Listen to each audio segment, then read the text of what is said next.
लोकसभा चुनाव 2024 की मतदान प्रक्रिया जारी है। पहले फेज की वोटिंग हो चुकी है। कुल 7 चरणों में चुनाव होना है। हर बार की तरह ही इस बार भी हॉट सीटें मुख्य चर्चा का विषय बनी हुई हैं। ऐसी ही एक तेलंगाना की हैदराबाद सीट है। इस सीट पर 84 के दशक से ओवैसी परिवार का कब्जा है। बीजेपी ने इस बार इस सीट पर AIMIM चीफ असदुद्दीन ओवैसी को मात देने के लिए मैदान में खुद को RSS की बेटी और पारंपरिक भारतीय महिला कहने वाली कोम्पला माधवीलता को चुनावी रण में उतार दिया है। माधवीलता तेलंगाना के राजनीतिक हलकों में बहुत जाना पहचाना नाम नहीं है, लेकिन पिछले दिनों जब बीजेपी ने उन्हें हैदराबाद लोकसभा सीट से अपने उम्मीदवार के तौर पर मैदान में उतारा तो वो अचानक सुर्खियों में आ गयीं। माधवीलता अब भी सुर्खियों में बनी हुई हैं। अब माधवीलता का सुर्खियों में बना रहना उनके हाथ से तीर चलाना है। इस मामले में माधवीलता के खिलाफ पुलिस ने FIR दर्ज की है। हैदराबाद के फर्स्ट लांसर निवासी शेख इमरान ने बेगम बाजार पुलिस स्टेशन में माधवीलता के खिलाफ शिकायत की थी, जिसके बाद पुलिस ने ये एक्शन लिया। माधवीलता पर आरोप है कि उन्होंने रामनवमी वाले दिन एक जुलूस के दौरान हैदराबाद में एक मस्जिद की तरफ तीर निकालकर उसे चलाने का इशारा किया था, जिससे मुस्लिम समुदाय की धार्मिक भावनाएं आहत हुई हैं।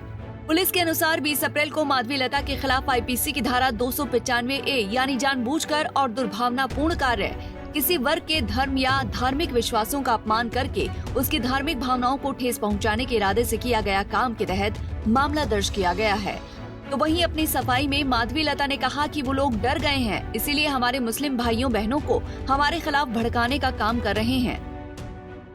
हाँ जी, मैं जिस रामनवमी श्री रामनवमी के दिन जो धनुष था नहीं, जो बाण था नहीं, जो तीर था नहीं, हमने उस दिन एक त्योहार के महोत्सव के जैसा वहां पे जैसे दिवाली पे पटाखे जलाते हैं, हमने राम बाण चलाई है। अभी कोई पटाखे जलाते हैं तो आप बोलेंगे कि आप पटाखे इसलिए जला रहे हो क्योंकि मस्जिद को आप कुछ करना चाहते हो। इसी प्रकार से ये तीर का भी एक नया अंदाज से एक कमेंट हमारे ऊपर, एक गलत बात हमारे पे दर्ज किया गया है। हालांकि उस मोबाइल में कहीं पे भी जहां हम तीर चला रहे थे मस्जिद नहीं था। अभी आप उस फोन को कोई और दिशा में दिखाना चाह रहे हो तो मस्जिद ही नहीं कुछ और भी आप दिखा सकते हो अगर आप चाहते हो तो। मैं एक ही बात सारे मुसलमान भाई बहनों को कह रही हूँ कि ये लोग डर गए हैं। पता है क्यों डर गए हैं? जब से हमारे आपकी अदालत का शो देखा है ये लोगों को समझ में आ गया है, इनका हर काले करना में करतूतों का चिट्ठा मेरा पास है।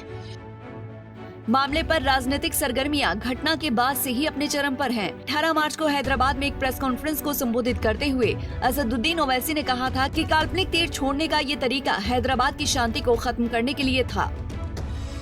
ब्रांड हैदराबाद को बर्बाद करना चाहते हैं। तेलंगाना की पीस और के लिए, प्रॉस्पेरिटी के लिए पीस जरूरी है।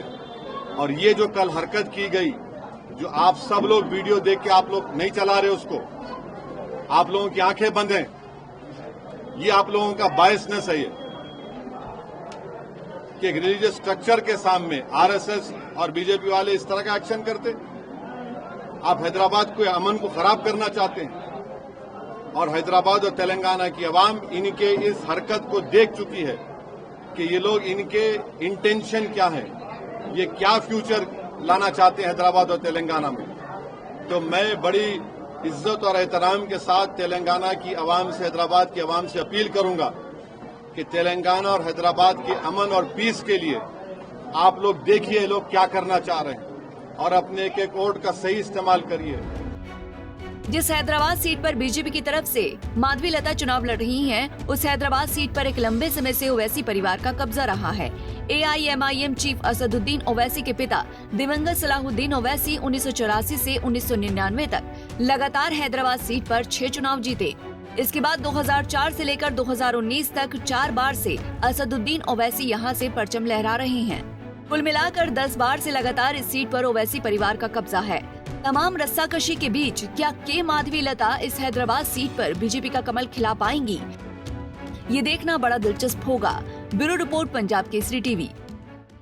हमसे जुड़े रहने के लिए हमारे YouTube चैनल को सब्सक्राइब करें और नई वीडियो की नोटिफिकेशन के लिए बेल आइकॉन को दबाएं।